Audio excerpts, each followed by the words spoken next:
بسم الله الرحمن الرحيم. شكرا السيد الرئيس.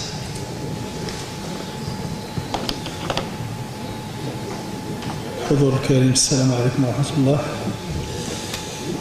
السادة رؤساء المؤسسات الجامعية، السادة أعضاء مجلس الجهة الشرقية، السادة ممثلو مجلس جهة مراكش، السادة ممثلو عمال صاحب الجلالة بأقاليم الجهة الشرقية، السادة البرلمانيون، السادة ممثلي الجماعات الحضارية، السادة ممثلي المجالس الإقليمية، السادة رؤساء المصالح الخارجية، السادة النواب الإقليميين لوزارة التربية والتكوين، السيد المدير الجهوي للتكوين المهني، السادة رجال التعليم العالي، زملائي الأساتذة الباحثون، السيد ممثل المدير العام لوكالة تنمية الجهة الشرقية، السادة ممثلي السيدات والسادة ممثلي المنابر الإعلامية، السيدات والسادة ممثلي المجتمع المدني، أيها الحضور الكريم، واسمحوا لي إذا نسيت شي أخت ولا أخ أيا ما كانت صفته وموقعه. أولا باسم جميع مكونات جامعة محمد الأول بغيت نعبر عن أولا السعادة والفخر، كذلك الشكر لمجلس الجهة الشرقية على أولا على الدعم الدائم، وكذلك على الصداقة اللي كان تنحس بها يعني جميع الأعضاء، وبصفة خاصة السيد الرئيس وكذلك السادة نواب الرئيس، وعلى رأسهم زميلي وأخي الحاج بجوالة. أولا كما قال السيد الرئيس، هذه لحظة تاريخية كنا كننتظروها لعدة اعتبارات. ما غاديش ندير نلقي واحد العرض مفصل، لأن احنا كنطمحوا اليوم سواء زملائي رؤساء المؤسسات أو كذلك زملائي الأساتذة وكذلك الأطور على أننا نسمعوا الإخوان ديالنا أكثر ما نهضروا نتكلموا، لأن احنا جينا اليوم باش نسمعوا لكم، ولكن كذلك جينا أولا باش ندوروا معكم في مشاكل التعليم العالي بصفة عامة وبصفة خاصة في الجهة الشرقية، مع طبيعة الحال استحضار يعني ما نقوم به في جهة تازة تونة الحسينة، على اعتبار على أننا نغطي جهتين. أولا أريد أن أذكر يعني الدور الأساسي الذي يلعبه قطاع التربية والتكوين، وسيدنا الله ينصرو في جميع الخطاب، وبالخصوص في الخطاب اللي كتكون هي الخطاب كلها تاريخية، ولكن كانت هناك خطاب فيها دي ميساج اللي كانوا قويين جدا يسائلنا جميعا. وبطبيعة الحال المبادرة ديال سيدنا الله ينصرو ابتداء من 2003 كانت واحد المسيرة تنموية يعني خارقة للعادة بالنسبة للجهة الشرقية، وكان جامعة محمد الأول، وهذا الشيء غتشوفوه في العرض إذا قارنا منين بدينا في 2003 وفين وصلنا الحمد لله في 2014. وغادي نحاولوا كذلك نديروا معكم واحد في المستقبل باش نسطوا معكم بعض المشاريع المستقبلية، واللي كلها احنا كنطمحوا بالآراء ديالكم، بالانتقادات ديالكم وبالاقتراحات ديالكم، لأن هذا الشأن كيعنينا جميع.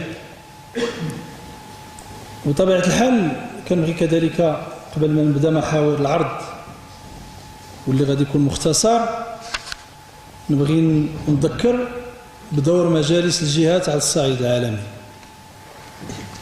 هو أن كما كتعرفوا الآن في تدبير التراب بصفة عامة وفي تدبير الشأن العام بصفة خاصة، الجهة يعني ولات عندها واحد الدور ريادي ودور يعني أساسي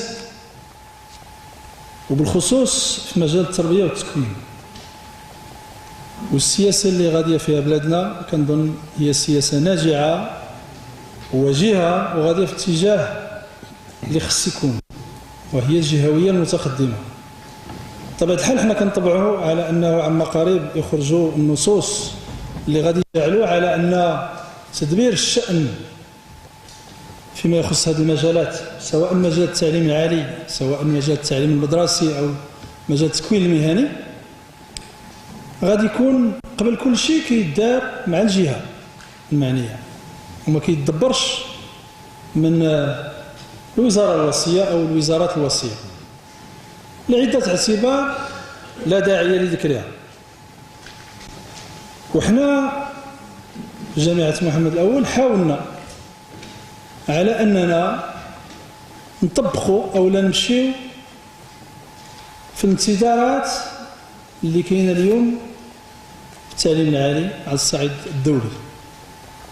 تعرفوا على أن التعليم العالي معروف عليه على أنه يكون تكوين، معروف عليه على أنه كيساهم في تطوير البحث العلمي والابتكار، ولكن الآن مطلوب عليه على أنه ينمي المجتمع بصفة عامة ويكون فاعل أساسي في المجتمع.